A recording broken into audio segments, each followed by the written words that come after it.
అందరికీ నమస్కారం. కారులో షికారుకెళ్ళి పాల బుగ్గల పసిడి దాన, బుగ్గ మీద గులాబీ రంగు ఎలా వచ్చనో చెప్పగలవా? కారులో షికారుకెళ్ళి పాల బుగ్గల పసిడి దాన, బుగ్గ మీద గులాబీ రంగు ఎలా వచ్చనో చెప్పగలవా? నిన్ను మించిన కన్నెలెందరో, నిన్ను మించిన కన్నెలెందరో, మండుటెండలో మాడిపోతే వారి బుగ్గల నిగ్గు నీకు వచ్చి చేరని తెలుసుకో. కారులో షికారుకెళ్ళే పాల బుగ్గల పసిడి దాన, నిలిచి విను నీ బడాయి చాలు తెలుసుకోయి నిజాలు. చలువరాతి మేడలోన కుల్కుతున్న కుర్రాదాన, చలువరాతి మేడలోన కుల్కుతావే కుర్రాదాన, మేడ కట్టిన చలువరాయి ఎలా వచ్చనో చెప్పగలవా? మేడ కట్టిన చలువరాయి ఎలా వచ్చనో చెప్పగలవా? కడుపు కాలే కష్టజీవులు, కడుపు కాలే కష్టజీవులు, ఒడలు విరచి గనులు తొలచి చెమట చల్లువను చేర్చి రాళ్ళను తీర్చినారు.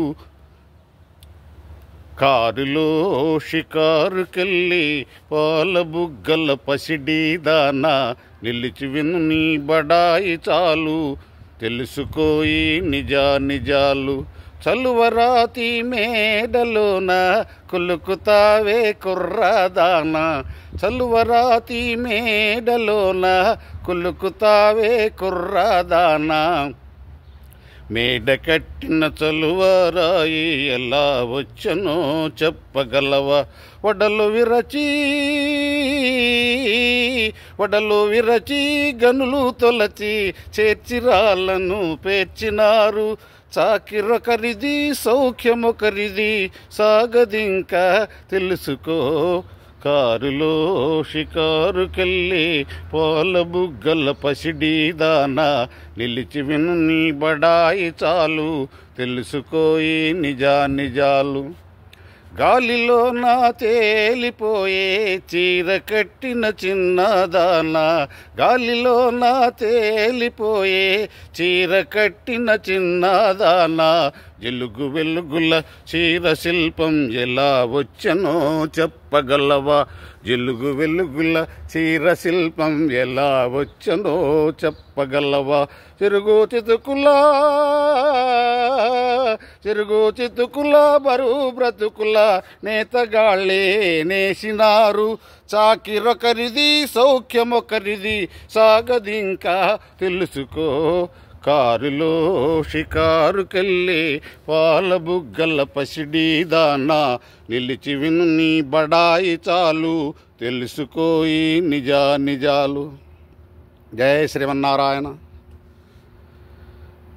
నేటి మాట: ఓం అనేది ప్రణవస్వరూపం, శబ్దమయం. ఈ సృష్టిలో మొట్టమొదటి శబ్దం ఓంకారం. అజ్ఞానాంధకారంలో మునిగి ఉన్న విశ్వంలో ఆకాశతత్వంతో నినదించిన తొలిదుక్కు బ్రహ్మవాక్కు ఓంకారం. అది అకార ఉకార ముకారాలనే బిందు సంయుక్తంగా ఏర్పడిన మొట్టమొదటి శబ్దం. అకారం సృష్టికి, ఉకారం పోషకత్వానికి, మకారం లయకారకత్వానికి చిహ్నాలు. ఓంకారం బ్రహ్మ విష్ణు మహేశ్వర తత్వం. అది కేవలం ఓ మంత్రం కాదు, అన్ని మంత్రాలకు అదే బలం, జీవం, శక్తి రూపం. ఓంకారం లేని మంత్రం ప్రాకారం లేని గుడి వంటిది అని పెద్దల మాట. మంత్రాలకు పరిపుష్టినిచ్చేది, రక్షణ కల్పించేది ఓంకారం. ఓం అనేది ఒక మతానికి సంబంధించినది కాదు, అది ప్రార్థనా మందిరంలో ఘంటానాదం. ప్రతి మనిషికి గుండె చప్పుడు అదే. నిత్యము యోగులు మహర్షులు జపించేది మోక్షదాయకమైనది ఓంకారమని వేదం ప్రకటించింది. ప్రతినిత్యము 21 మార్లు ఓంకారం జపించడం వల్ల మనిషి శరీరంలోని 21 తత్వాలు అంటే పంచ కర్మేంద్రియాలు, పంచ జ్ఞానేంద్రియాలు, పంచకోశాలు, పంచ ప్రాణాలు మనసు ఉత్తేజితమవుతాయని యోగశాస్త్రం చెప్తుంది. మనిషి జన్మ సోహంతో ప్రారంభమవుతుంది. షో అంటే ఊపిరి పీల్చడం, హం అని వదలడంతో జన్మ ప్రారంభమవుతుంది. అందుకు వేదాలు, ఉపనిషత్తులు, ఇతర పురాణాలు వీటన్నిటికీ ఓంకార సాధనే మూలాధారం.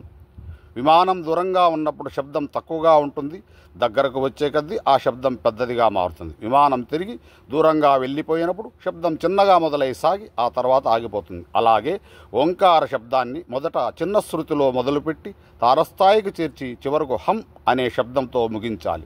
నాభి నుంచి శబ్దాన్ని ప్రారంభించి గొంతులో కొనసాగించి పెదవులతో ముగించాలని యోగశాస్త్రంలోని ఓంకారోపాసన తెలియజేస్తుంది.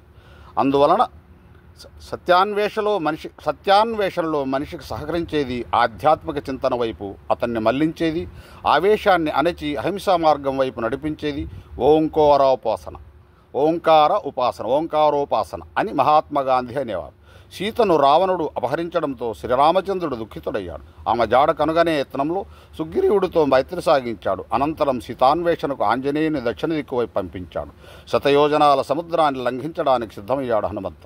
మహేంద్ర పర్వతం మీద నుంచి ఎగరడానికి ఆయన సన్నద్ధమైన తీరు ఓంకార తత్వాన్ని తెలియజేస్తుంది. ఆకాశ మార్గాన వెళ్లాలని నిశ్చయించుకున్న మారుతి ఊపిరి దీర్ఘంగా పీల్చి వదులుతూ కొంతసేపు ప్రాణాయామ స్థితిలో ఉన్నాడు. ఒక్కసారిగా శక్తినంతా కూడదీసుకున్న ఆయన ప్రణవనాదం ఓం శబ్దంతో కుప్పించి ఆకాశ వీధులకి ఎగిరాడని సుందరకాండ వెల్లడిస్తుంది. శారీరక, మానసిక, ఆధ్యాత్మిక శక్తుల పునరుద్ధరణకు మంత్ర జపాన్ని నిర్విఘ్నంగా కొనసాగించేందుకు, ఆత్మశక్తితో జీవిత లక్ష్యాన్ని సాధించేందుకు అనువైన సాధనే ఓంకారం. యోగులు సంకల్పాలను నెరవేర్చుకునే క్రియ. అందుకే ఓంకార సాధన అందరికీ ఆరోగ్యకరం, ఆనందదాయకం. మీరు కూడా అందరూ ఓం అనేటువంటిది ప్రతినిత్యము చేయండి. ఆరోగ్యంగా ఉండండి, సుఖజీవనాన్ని సాగించండి. జై శ్రీరామ్, జై హనుమాన్.